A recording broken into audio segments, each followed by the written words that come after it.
Ah, Annecy. Ses montagnes, son centre historique, qui date du XIIe siècle, ses châteaux et son magnifique lac.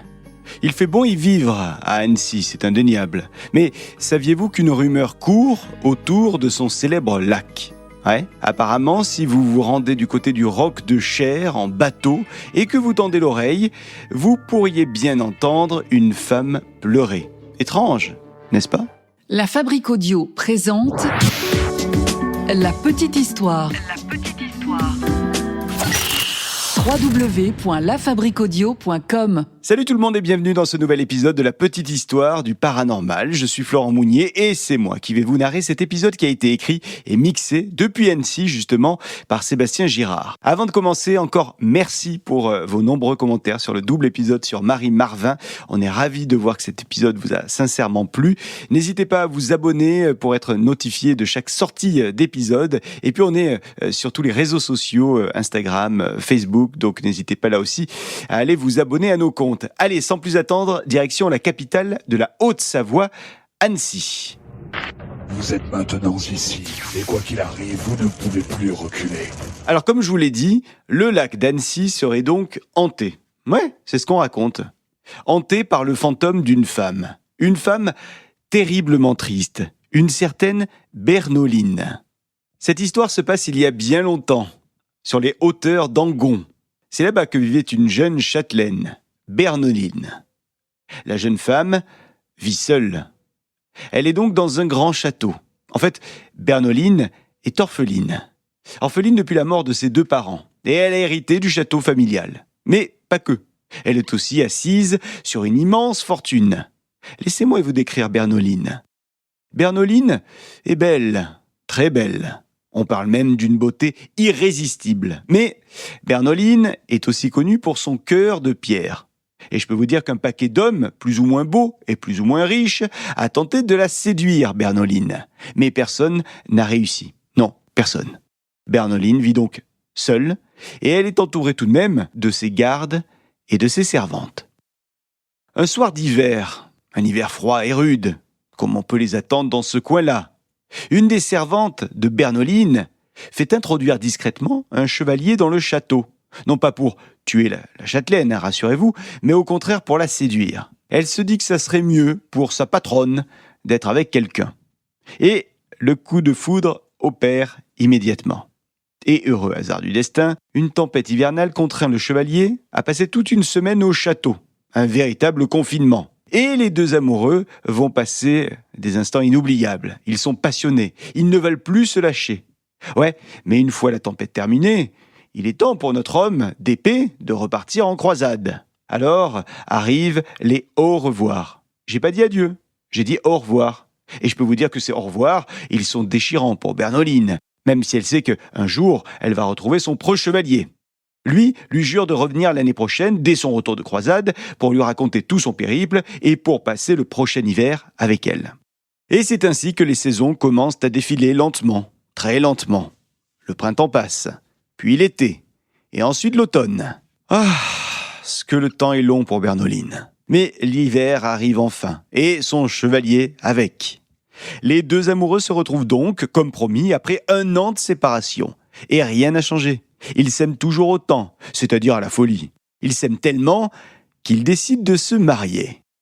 Ce jour-là, tout le gratin local est là. Tout le monde a été invité, tout le monde festoie et laissez-moi vous dire que Bernoline, elle est comblée. Elle qui a perdu ses parents jeunes et qui a vécu pendant si longtemps toute seule, eh bien c'est derrière elle tout ça. Elle ne sera plus jamais solitaire à présent. Ouais, sauf que Bernoline a oublié l'adage. Toutes les bonnes choses ont une fin.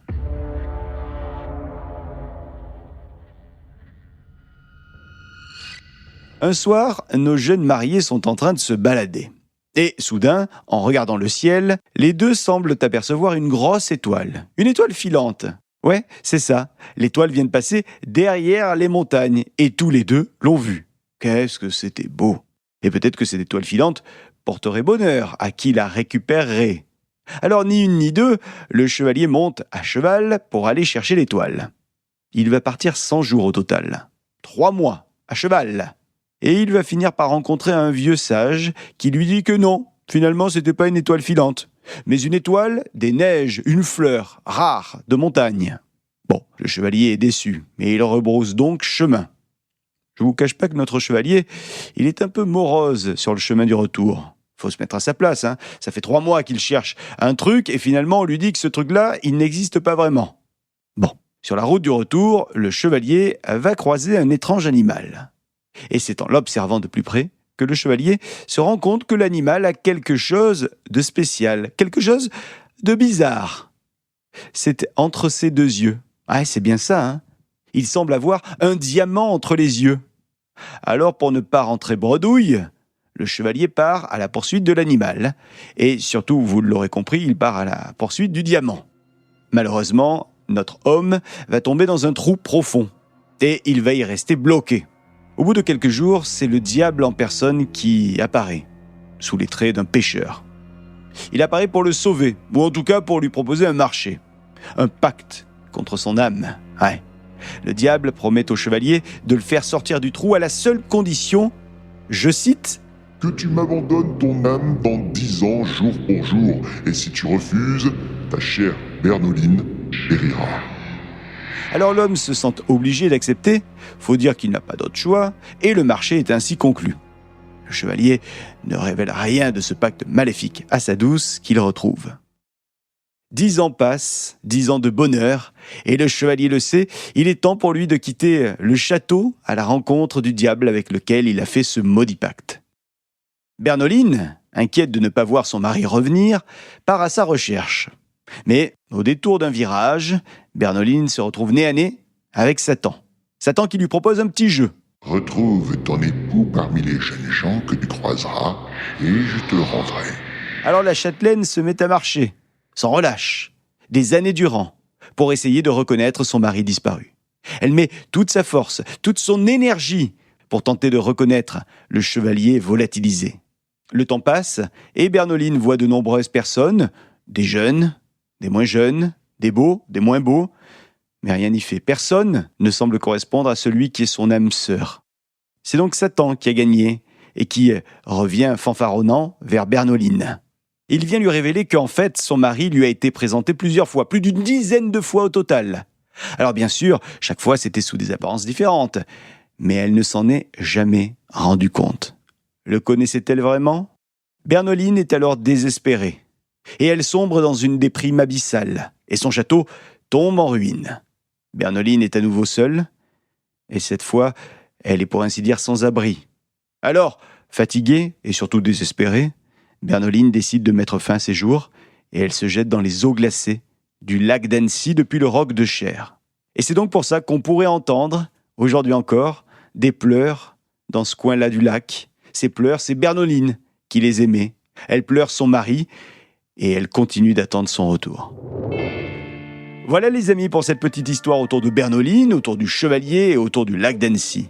J'espère que cet épisode vous a plu. Si c'est le cas, n'hésitez pas à laisser un petit commentaire, un like, des étoiles également, c'est super important pour nous aider. Ce podcast est gratuit, on compte sur vous pour le partager un maximum autour de vous. Et en attendant, moi je vous dis à très vite pour un nouvel épisode de La Petite Histoire. Salut. La Fabrique Audio présente La Petite Histoire. La Petite Histoire. Vous souhaitez devenir sponsor de ce podcast ? Contact @lafabriqueaudio.com.